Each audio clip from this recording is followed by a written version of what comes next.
listening to Lady-ish, where wellness gets unfiltered. This is the podcast where real talk meets whole self-transformation. I am your host, Autumn Noble O'Hanlon. I'm a coach, healer, author, and wellness guide, and I have created this unfiltered space for women who want more out of life, but on their own terms. Every week, we will dive into the messy, beautiful, and often contradictory layers of wellness, covering everything from career shifts and body image to energy healing, intuitive living, fitness, burnout recovery, and creating change that actually sticks. Whether you're chasing a new chapter, healing old wounds, or just trying to reconnect with yourself in a loud, overwhelming world, Lady-ish is here to support your evolution. You can expect honest conversations, coaching wisdom, holistic tools, spiritual insights, and permission to be a little bit of everything and nothing that you're not. Because wellness isn't one size fits all, and neither are you.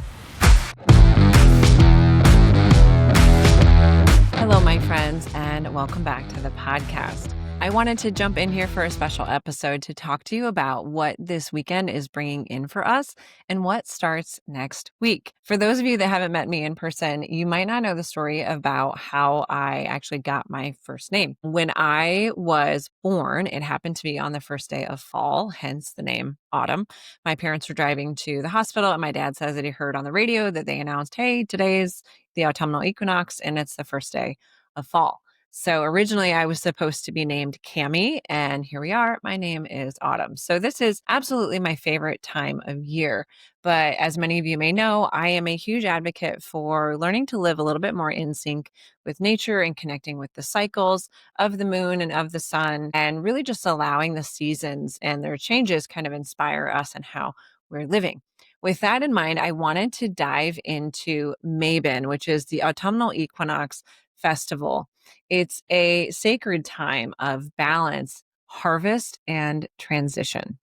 Whether you follow a spiritual path rooted in the wheel of the year, which is where the pagan holidays are traditionally represented, or if you simply want to live more in tune with the rhythms of nature, Mabon is a beautiful opportunity to pause, reflect, and give thanks. As I'm beginning to prepare for my weekend Mabon ritual to just bring in the harvest and kind of honor the changing of the seasons, the equinox, and also my birthday, I wanted to read a little bit more and learn a bit more about Mabon and its history.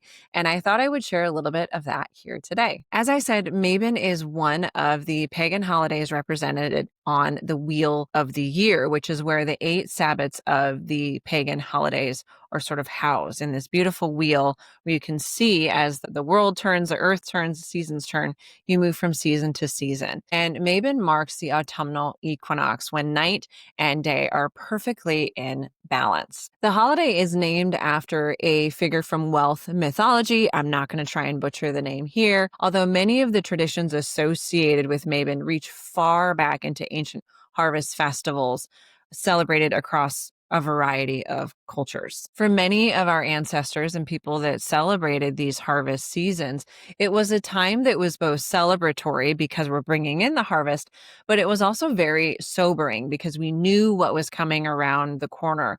Longer periods of dark, periods where we wouldn't have access to the harvest and we'd be sort of living off of what we created up to that point. So it was a celebration of bounty of the harvest, but also a preparation for the darker months ahead. Communities would come together during that time to give thanks for what they do have, to feast, but also to begin preserving food for the winter. Some symbols of Mabon that I think are accessible to all of us are first and foremost this idea of balance. We're sort of coming into this equinox, this day of the year where light and dark are perfectly in balance, really reminding us to seek harmony and balance within ourselves and balance between work and play, activity and rest, masculine and feminine parts of ourselves. The equinox and this festival really call us to honor all aspects and sides of ourselves in equal parts. Another common symbol of Mabon is just simply a harvest festival, which is where it started. It's a time to get together, give gratitude for the abundance around us, both literal but also metaphorical. And so if you've been wanting to maybe start a gratitude practice, Mabon and the autumnal equinox are a really easy and I think an important time to do that, because we may be going through challenging times, but having a gratitude practice really calls us to see that yin and yang of balance and good and bad in all aspects of our life, and allows us to honor our own harvest and the things that we have to be grateful for, even when maybe things aren't going as perfectly as we would hope. Another symbol of Mabon is the idea of letting go. This is the time of year when trees start to drop their leaves. And similarly, this time of year invites us to release what's no longer serving us, to sort of take stock of where am I losing energy and where am I feeling particularly weighted down, in evaluating whether or not it might be a time to kind of clean the slate, take stock, and reset and prepare for a time of self-reflection, which is where the next upcoming festivals or the next upcoming holidays are leading us. Lastly, another important symbol of Mabon is just preparing for the future. As the year sort of wanes a bit and we're approaching the end of the year, it's time to prepare for quiet reflection, which is the time of the winter. The winter and the darkness is a time for us to sort of evaluate what we're wanting for the upcoming year, reconnect with ourselves, and reground.